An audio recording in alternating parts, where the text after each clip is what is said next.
Joining us on the line is James OKeefe. He's the founder of Project Veritas and Project Veritas Action.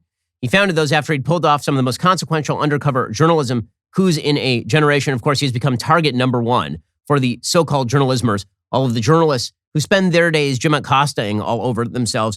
James joins the show now. He has a brand new book, American Muckraker, Rethinking Journalism for the 21st Century. James, thanks so much for joining the show.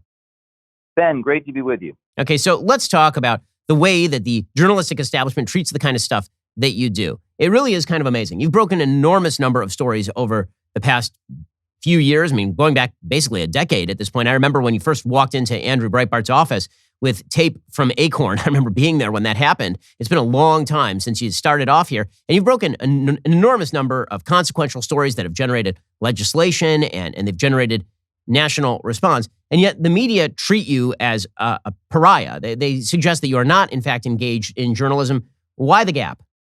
Well, Ben, I think historically there's always been a tension between access and autonomy in the media. On one hand, you don't want to bite the hand that feeds you, your sources in the government, inside these organizations. So Project Veritas, we use undercover techniques, we use whistleblowers. It's a different way of being independent, where you're not extolling the virtue of these government officials, you're challenging them without misrepresenting them the way that the spoken word can. So this book, American Muckraker, is kind of a handbook about how to do journalism in clown world, in a world where, for example, the FBI, the pharmaceutical companies, and the New York Times are working in concert with one another to suppress information and to target journalists. I think people need a handbook for how to speak the truth in such a world. You know, James, one of the things that you see very often is that there is a complete double standard in terms of the exact modes that you use. So you use particular methods. You use a lot of undercover journalism, secret cameras, and the like. When the left does that and the target is somebody of the right, then it is wildly cheered. I remember in 2012, one of the crucial parts of the campaign was when a Mother Jones reporter secretly taped Mitt Romney talking about 47% of the American population not voting for him because a lot of people don't pay income tax in the country. And this was considered a wildly excellent coup by Mother Jones. If you, however, catch a public official admitting to corruption on tape, this means that you're the bad guy. Yeah, there's a whole chapter in this book, Ben, about deception. They say, well, you deceive people, you use undercover techniques. Well, they say it's about the methods, but in actuality, and you know this, Ben, it's about the findings. They worry far less about ethics than whose ox is being gored, is really what they care about. And that, for example, you have the Planned Parenthood videos, the body part fetal videos. David DeLayden, the undercover reporter, recorded those. Let's say he had used hidden cameras into animal cruelty. Nobody would be debating the ethics of whether you could record someone. And furthermore, Ben, as a Harvard Law graduate, Brandeis wrote an article called the Right to Privacy. And really, if you're with the person you're talking to, if you're participating in the conversation that you're having, Project Veritas, myself, would argue that you have a constitutional right to record that conversation as long as the person knows that they're with you. And we talk a lot about privacy and consent and this sort of revolution of whistleblowers and hidden cameras across the country, which we think that if people can see the reality, if they can see the raw information for themselves, we trust the people to draw their own conclusions, and we don't want to just give them the conclusions the way that the press does on TV network news. There's James OKeefe. His new book is American Muckraker, Rethinking Journalism for the 21st Century. So, James, what is your verification protocol? So, obviously, you have major newspapers and magazines, and they have fact checkers on staff who sometimes make mistakes and gets pretty ugly. But they at least have a supposed process that they run through where they're supposed to go through everything that they print and make sure that what they print is not libelous or slanderous. What is the sort of verification protocol you go through when you decide to run a video? Well, there's a whole chapter in this book I call Image.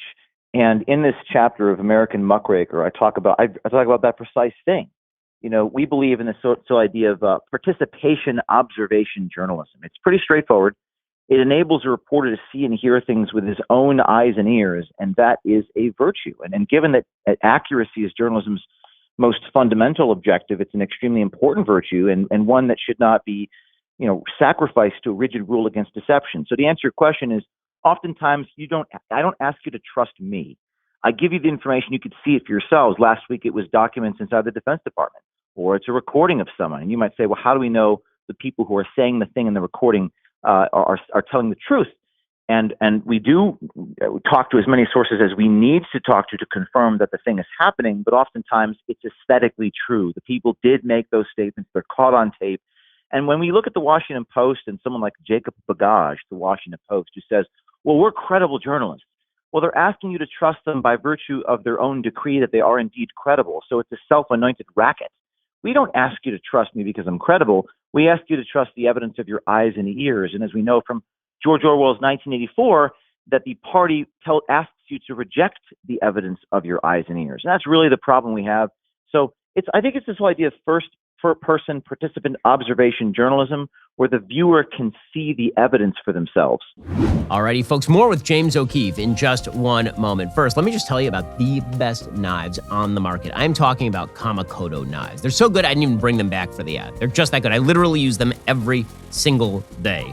Kamikoto makes great Japanese steel kitchen knives using traditional techniques from Japan that have been honed and perfected by generations of knife smiths. They only use steel sourced from mills in Japan. They're expert bladesmiths forge and shape raw steel into hardy blades, polishing and sharpening them to an excruciatingly fine edge. Each knife comes in a beautiful, heavy-duty ashwood box. It makes sure that the knife is stored safely. It also makes Kamikoto a fantastic gift. Kamikoto is so confident about their knives that each knife comes with a lifetime guarantee. Because of their single bevel edge, Kamikoto knives can achieve an unbelievably sharp edge you just can't get with other knives. They cut through your ribeye like butter. Kamikoto is currently having a massive extended New Year sale. On top of that sale, you can get an additional $50 off any purchase you make with discount code Ben Shapiro. So click the link below or go to kamikoto.com/Ben Shapiro. Use promo code Ben Shapiro. Save an extra $50 today. James, one of the things that I think has happened over the course of journalistic history is there's a shift from journalism as a process to journalist as a profession. You see this in science also, right? When you see Anthony Fauci saying that he is the science as opposed to the scientific process being the science.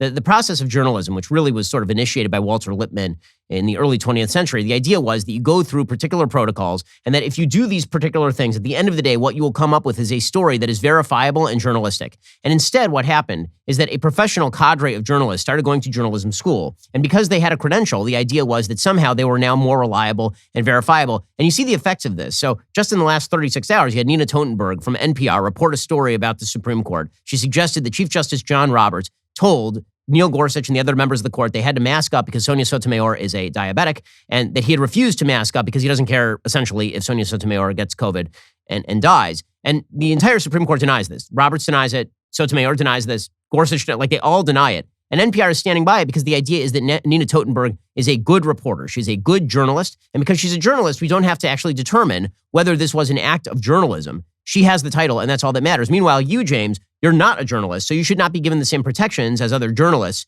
even if you are committing acts of journalism. Yeah, I'm glad you brought up Lippmann and some of these deans of journalism. Who are these journalism gods that dictate to us these things? There's this whole chapter called Propaganda in this book, American Muckraker. And in the early 20th century, there were a lot of these journalism deans. Edward Bernays wrote a book called Propaganda, and they talked about this idea of necessary illusions and stereotypes, that we can't give people the raw information because people are too stupid. The herd of people out there cannot process this information, and really it's a conflict of visions, Ben. I think a lot of these people, they talk about disinformation. What disinformation really is it's accurate facts that lead to conclusions they don't want you to have. So we saw that yesterday with the Brian Stelter thing, the Nina Totenberg thing, the NPR thing. We can shatter those illusions, but it's going to take a little bit of pain and sacrifice and courage, because citizens out there, brave whistleblowers, we've worked with so many whistleblowers, Ben, inside government, including last week, the Defense Department. They got nowhere else to go. They certainly can't go to Nina Totenberg at NPR with their revelations. So there needs to be some place for them to go to bring the information out, to shatter the illusions. And the first chapter of my book, American Muckraker, is called Suffering. And it kind of reads like a Dostoevsky novel. It takes you through this journey of pain and sacrifice because, yeah, you do face reputational hazards, but I think we have a choice to make as Americans. Do we really want to put our mortgage and our pension above our own conscience? People are feeling that crisis of conscience.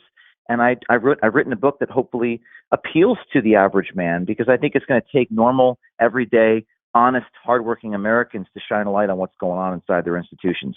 James O'Keefe, his book is American Muckraker, Rethinking Journalism for the 21st Century. So, James, one of the obstacles that you face, obviously, is social media, which is constantly constructing rules that seem almost designed to hamper you specifically. They come up with these new rules with regard to, for example, distribution of the images of others, which would shut down, I think, half of journalism online. And they say this is all about, as you say, privacy, or this is all about guarding the image of the person who is on tape, but does violate sort of the basic kind of common law belief that you do not have a reasonable expectation of privacy in public, or that you don't have a reasonable expectation of privacy if you're in a public conversation with 10 other people or something. What do you make of social media's it really seems like a one-sided attempt to quash your material in particular? Yeah, I mean, this whole idea that Twitter had a policy recently, you're not allowed to record people without them knowing, without their permission. This is blatantly unconstitutional, particularly in one-party consent states. And you think about it, just using common sense, it doesn't make any sense. The hidden camera is an extension of a pencil and paper, and certainly society would not consider reasonable an expectation of privacy that would render a less accurate versions of the events in question, something that we should be disseminating.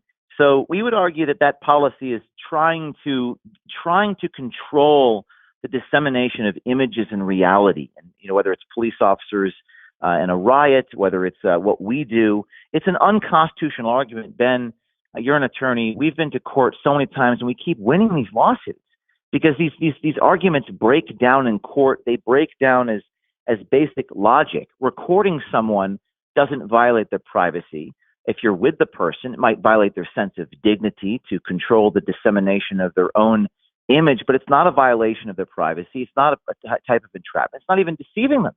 It's actually more, it does them more justice to show a recording of a conversation than it does to characterize it. And I went back and read Upton Sinclair's The Jungle, and I found some of his writing, he dramatized and interpreted it.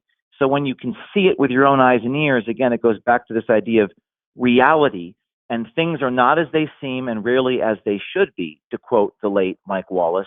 So these policies are going to break down. And yes, we're banned on Twitter, Ben. Project Veritas is banned. I'm banned.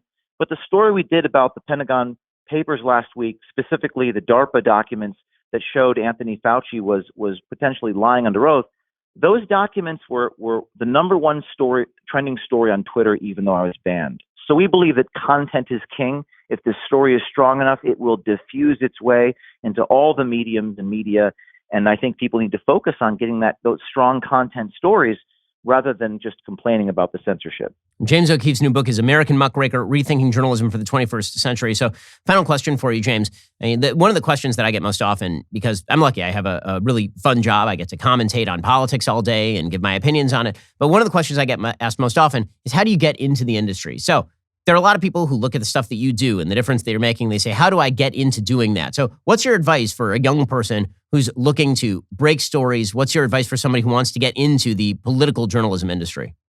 Well, I would say you learn more on the job in 3 months than you do in J school. I mean, I started a paper. I know, Ben, you were involved at UCLA. I started a campus paper at Rutgers. I was 19. I just went out and did it. I didn't know what I was doing. I was on campus, so I was pretty safe. I went into my public records hall. This was a state university, Rutgers, and I got access to all the salaries of my professors. So I think you're going to learn by doing. And to follow up with that, Ben, I think we have a crisis of conscience in this country. To quote Solzhenitsyn, are we going to survive at any price? Are we going to let society collapse because of how divided we are? And I think we can't live in fear. And I can't philosophize your audience to become courageous. I can't convince you to go out and do journalism. But what I can tell you is that people who do it set the example for others. And some of these brave whistleblowers like Melissa inside Pfizer, or Richard Hopkins at USPS, or David Johnson at Hasbro Toys, the black 25-year-old engineer from RIT who blew the whistle on critical race theory, they inspired more people to come to us. So courage is courageous. We got to act. We have to go out and expose them, because at the end of the day, what I believe in this book, American Muckraker, I write this, the only thing that communists fear is being exposed. Well, the book, once again, is American Muckraker. The author is James OKeefe. James, really appreciate the time and good luck with the book. Thank you, Ben.